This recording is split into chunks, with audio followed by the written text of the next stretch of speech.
ಆಮೇಲೆ ಎಲ್ಲಾ ವಿಧಾನಸಭಾ ಕ್ಷೇತ್ರದ ಮಾನ್ಯ ಸದಸ್ಯರುಗಳು ಅಲ್ಲಿ ಟಾಸ್ಕ್ ಫೋರ್ಸ್ ಸಭೆಯನ್ನು ಕೂಡ ನೋಡಿ. ನಿಮಗೆ ಆಲ್ಮೋಸ್ಟ್ 50% rain gauges work ಆಗ್ತಿದೆ. Yes, sir. How can we trust your data? Rain data? ಯಾರು ಅಗ್ರಿಕಲ್ಚರ್ ಡಿಪಾರ್ಟ್ಮೆಂಟ್ ಯಾರು ಇದಕ್ಕೆ ಸಂಬಂಧಪಟ್ಟವರು? ರೈನ್ ಗೇಜಸ್ ಯಾರು ನೋಡ್ಕೊಳ್ಳೋರು? ಡಿಸಾಸ್ಟರ್ ಮ್ಯಾನೇಜ್ಮೆಂಟ್ ಯಾರು ಇರೋದು? Who is in charge of disaster management?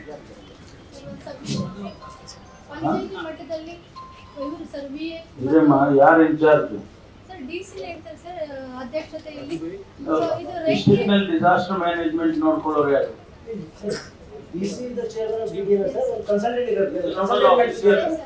Somebody ಯಾರು?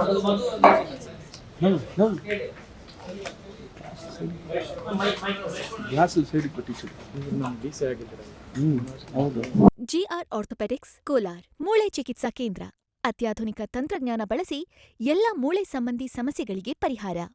ಜಾಯಿಂಟ್ ರಿಪ್ಲೇಸ್ಮೆಂಟ್, ಸ್ಪೋರ್ಟ್ಸ್ ಸಂಬಂಧಿ ಸಮಸ್ಯೆಗಳು, ಮೂಳೆ ಮುರಿತ, ಸ್ಪೈನ್ ಶಸ್ತ್ರಚಿಕಿತ್ಸೆಗಾಗಿ ನುರಿತ ಮೂಳೆ ತಜ್ಞರನ್ನು ಸಂಪರ್ಕಿಸಲು 7022532255ಕ್ಕೆ ಹಿಂದೆ ಕರೆ ಮಾಡಿ. ಸರ್, ವರ್ಕ್ ಆಗ್ತಿರೋ ಸರ್, ಇವ್ರು ನಿಯರೆಸ್ಟ್ ಗ್ರಾಮ ಪಂಚಾಯತ್ ಯಾವ್ದಿದೆಯೋ ಆ ರೇಂಜ್ ಇದನ್ನ ಕನ್ಸಿಡರ್ ಮಾಡ್ತಿದ್ದಾರೆ ಸರ್. ಅದನ್ನ ನಾವು ಲೆಟರ್ ಎಲ್ಲ ಮಾಡಿದ್ವಿ sir. Why do you need rain gauges? If you are going to consider the next one, the nearest one, then why do you need so many? ಅದು ಏನ್ಸಿ ಆಗೋಗಿದೆ ಅಂತ ಹೇಳಿ ಈಗ ಸರ್ ನನ್ನ ಪ್ರಶ್ನೆ ಸಿಂಪಲ್.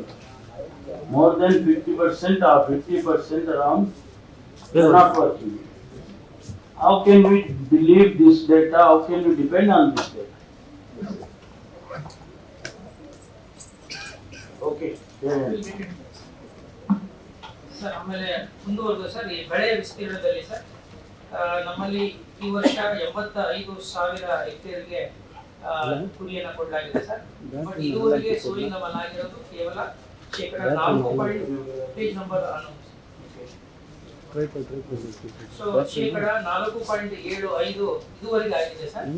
ಅದಕ್ಕೆ ಈಗ ನಮ್ಮಲ್ಲಿ ಶುರುವಾಗಬೇಕಾಗಿರ್ತಕ್ಕಂಥದ್ದು ರಾಗಿ ಸರ್. ರಾಗಿ ಕಳೆದ ವರ್ಷ ಕಂಪೇರ್ ಮಾಡಿದ್ರೆ ಸರ್, ಇಟ್ ವಾಸ್ ಆಲ್ಮೋಸ್ಟ್ 30% ಆಗಿದೆ sir. Rain was also better compared to this year. But ಈ ವರ್ಷ ಮಳೆ ಬರುತ್ತೆ ಅನ್ನೋ ನಿರೀಕ್ಷೆಯಲ್ಲಿ ಇನ್ನೂ ಕೂಡ ನಮ್ಮಲ್ಲಿ ಸೋಯಿಂಗ್ ಆಗಿಲ್ಲ ಸರ್. ಕಳೆದ ವರ್ಷ by this time ಅಂದ್ರೆ ನಿಮಗೆ ಜುಲೈ ಆಗಸ್ಟ್ ಜುಲೈನಲ್ಲಿ normalcy which will give a normal agricultural crop in an area and drinking water and all that. Instead of going by this kind of idea, because every time what we are doing is we are taking a abnormal normal and then measuring ourselves. ಕೊಡುತ್ತೆ, ಅದನ್ನ encourage ಮಾಡಬಾರ್ದು. Okay, water intensity actually ನಮ್ಮ That ಪಕ್ಕದ is- area ಕಮ್ಮಿ ಇದೆ sir. ಹೌದು. ತುಂಬಾ ಕಡಿಮೆ ಅಂತೇಳಿ ಮಿಸ್ಗೇಟ್ ಇಲ್ವೇ ಇಲ್ಲ ಒಂದು ಮಿಸ್ಟೇಕ್ ಬತ್ತಾ. ಆಗಸ್ಟ್ನಲ್ಲಿ ವೆದರ್ ರಿಪೋರ್ಟ್ ಹೇಳುತ್ತೆ ಮಳೆ ಬರುತ್ತೆ ಅಂತ ಹೇಳಿದ್ರು. ಒಂದು ವೇಳೆ ಮಳೆ ಬಂದರೆ ಹಾ ಸರ್. ನಿಮಗೆ ಗೊಬ್ಬರ ಬೇಕು, ಬೀಜ ಬೇಕು. Yes sir. ಈಗ ನೋಡಿ 27,000 ಬೇಡಿಕೆ ಇದೆ. ಹೌದು ಸರ್. 27,000 ಮೆಟ್ರಿಕ್ ಟನ್ ಬೇಡಿಕೆಯಲ್ಲಿ ನಿಮ್ಮ ಹತ್ರ ಸ್ಟಾಕ್ ಇರೋದು ಬರೀ 14,000. Yes sir. ಮಿಕ್ಕಿದಕ್ಕೆ ಏನ್ ಮಾಡ್ತೀರಾ? ಅತ್ತ ಪ್ಲಾನ್ ಇದೆ ಸರ್, ಆಗಸ್ಟ್ ಅಲ್ಲಿ ಬರುವಂತ. ಪ್ಲಾನ್ ಅಲ್ಲಮ್ಮ, ನೀವು ಪ್ರೊಕ್ಯೂರ್ ಮಾಡಿಕೊಂಡು ಸ್ಟಾಕ್ ಮಾಡ್ಕೋಬೇಕು. ಹಾ ಸರ್. ಅಥವಾ ನಿಮ್ಮ ಅಲ್ಲಿ ಹೆಡ್ ಆಫೀಸ್ ಅಲ್ಲಿ ನೀವು ಅಲರ್ಟ್ ಮಾಡಿಸ್ಕೋಬೇಕು. ಅಲರ್ಟ್ ಮಾಡಿಸ್ಕೋಬೇಕು. ಯಾಕೆಂದ್ರೆ ಈಗ ಅಲ್ಲಿ ವಾರ ಆಗ್ತಾ ಇದೆ, ಅಲ್ಲಿ ಬರೋದಿಲ್ಲ, ಹೈಡ್ರೋಕಾರ್ಬನ್ ಸಿಗ್ತಾ ಇಲ್ಲ, ಫರ್ಟಿಲೈಸರ್ ಅವೈಲಬಿಲಿಟಿ ಕಡಿಮೆ ಇದೆ, ಸೋ ಮೆನಿ ಫ್ಯಾಕ್ಟರ್ಸ್. ನೀವು ಅದನ್ನ ಇದು ಮಾಡ್ಕೊಳ್ಳಿ, ಅಶ್ಯೂರೆನ್ಸ್ ತಗೋಬೇಕು ಅವ್ರ ಹತ್ರ ಹೆಡ್ ಆಫೀಸ್ ಅಲ್ಲಿ. ಮುಂಚಿತವಾಗಿ ಇಂಡೆಂಟ್ ಕಳಿಸ್ತಾ ಇದೀವಿ ಸರ್. ಮತ್ತೆ ಅದು ಯಾವ ಡೇಟ್ ಬರುತ್ತೆ ಅವಾಗ ನಾವು ಇದು ಮಾಡ್ತೀವಿ ಸರ್. ಆಮೇಲೆ ಇದ್ರ ಜೊತೆಯಲ್ಲಿ ಸರ್, ರೈತರಲ್ಲಿ ನಾವು ನ್ಯಾನೋ ಯೂರಿಯಾ ಮತ್ತು ನ್ಯಾನೋ DAP ಹೆಚ್ಚು ಬಳಸಬೇಕು ಅಂತ ಹೇಳಿ ಸಾಕಷ್ಟು ಪ್ರಮಾಣದಲ್ಲಿ ಅವರಿಗೆ ಜಾಗೃತಿ ಮೂಡಿಸಿ, there is a shift in the attitude of the farmer sir. ಅದ್ರ ಸೇಲ್ಸ್ ಕೂಡ ನಮ್ಮಲ್ಲಿ ಜಾಸ್ತಿ ಆಗ್ತಾ ಇದೆ ಸರ್. ಇದ್ರ ಜೊತೆಯಲ್ಲಿ ಬಯೋ ಫರ್ಟಿಲೈಸರ್ಸ್ ಕೂಡ ಬಳಸಬೇಕು. ಎರೆಹುಳ ಗೊಬ್ಬರ ಅಂತದ್ದು ಕೂಡ ನಾವು ಆಲ್ಟರ್ನೇಟಿವ್ ಆಗಿ ಒಂದಷ್ಟು ಪ್ರಯತ್ನಗಳು ಕೂಡ ಮಾಡಿದ್ದೀವಿ. It is giving very good result sir. Sir, ಕುಡಿಯುವ ನೀರಿಗೆ ಸಂಬಂಧಪಟ್ಟ ಹಾಗೆ ಗ್ರಾಮೀಣ ಪ್ರದೇಶ ಮತ್ತು ನಗರ ಸ್ಥಳೀಯ ಸಂಸ್ಥೆಗಳಲ್ಲಿ ಸರ್ ಇದುವರೆಗೆ ನಮ್ಮ ಗ್ರಾಮೀಣ ಪ್ರದೇಶದಲ್ಲಿ ಇರ್ತಕ್ಕಂಥ ಎಲ್ಲ ಗ್ರಾಮ ಪಂಚಾಯತಿಗಳಲ್ಲೂ ನಾವು ಅಲ್ಲಿ ನೀರನ್ನ ಕೊಡ್ಲಿಕ್ಕೆ ಎಷ್ಟು ನಮ್ಮಲ್ಲಿ ಪ್ರಮಾಣದಲ್ಲಿ ಅವೈಲೇಬಲ್ ಇದೆ ಅದನ್ನ ಮಾಡಿದ್ವಿ ಸರ್. ಈ ಬಾರಿ ಮೇ ತಿಂಗಳು ಮತ್ತು ಏಪ್ರಿಲ್ ಮೇನಲ್ಲಿ ಹೆಚ್ಚು ಇದು ಬೇಸಿಗೆ ಬರುತ್ತೆ ಅನ್ನೋ ಕಾರಣಕ್ಕಾಗಿ ಒಂದಷ್ಟು ಮುಂಜಾಗ್ರತಾ ಕ್ರಮವಾಗಿ ನಾವು ಇರ್ತಕ್ಕಂಥ ಅವೈಲೇಬಲ್ ಸೋರ್ಸ್ ಅನ್ನ ಆಡಿಟ್ ಮಾಡಿದ್ವಿ ಸರ್. ವಾಟರ್ ಆಡಿಟ್ ಮಾಡಿ ಮತ್ತೆ ವಾಟರ್ ಅದಾಲತನ್ನ ಕಂಡಕ್ಟ್ ಮಾಡಿದ್ವಿ ಸರ್. ಅದು ಮಾಡಿದ್ರಿಂದಾಗಿ ನಮಗೆ ಅವೈಲಬಿಲಿಟಿ ಆಫ್ ವಾಟರ್ ಎಷ್ಟು ಅಂತ ಗೊತ್ತಾಯ್ತು ಸರ್.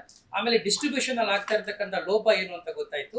ವೈಜ್ಞಾನಿಕವಾಗಿ ಅದನ್ನ ನಾವು ರ್ಯಾಷನಲೈಸ್ ಮಾಡ್ಕೊಳ್ಳೋಕೆ ನಮ್ಗೆ ಅನುಕೂಲ ಆಯ್ತು ಸರ್.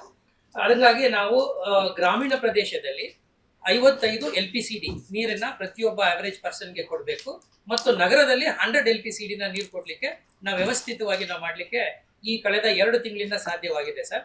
ಹಾಗಾಗಿ ನಮ್ಮಲ್ಲಿ ಇದುವರೆಗೂ ಗ್ರಾಮೀಣ ಮಟ್ಟದಲ್ಲಾಗ್ಲಿ ಅಥವಾ ನಮ್ಮ ನಗರ ಮಟ್ಟದಲ್ಲಿ ಯಾವುದೇ ರೀತಿಯಾದಂತಹ ಖಾಸಗಿಯಿಂದ ನಾವು ಬೋರ್ವೆಲ್ ಇಂದ ಅಥವಾ ಟ್ಯಾಂಕರ್ ಇಂದ ನೀರು ಕೊಡೋ ಇದನ್ನ ನಾವು ಮಾಡಿಲ್ಲ ಸರ್.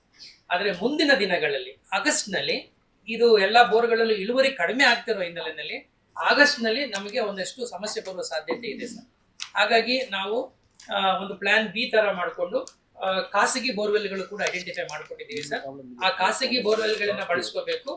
ಆಮೇಲೆ ಕೆಲವು ನಮ್ಮ ಕೆರೆಗಳಲ್ಲಿ ನೀರು ಎಲ್ಲಿದೆ 50%ಗಿಂತ ಹೆಚ್ಚು ಎಲ್ಲಿ ನೀರಿದೆ ಅದನ್ನು ಕೂಡ ನಾವು ಹತ್ತಿರದ ಗ್ರಾಮ ಪಂಚಾಯತ್ ಜೊತೆಗೆ ಮ್ಯಾಪ್ ಮಾಡಿಕೊಂಡು ಮೈಕ್ರೋ ಪ್ಲಾನ್ ಕೂಡ ನಾವು ರೆಡಿ ಮಾಡಿ ಇಟ್ಕೊಂಡಿದ್ದೀವಿ sir. That is for the month of August sir.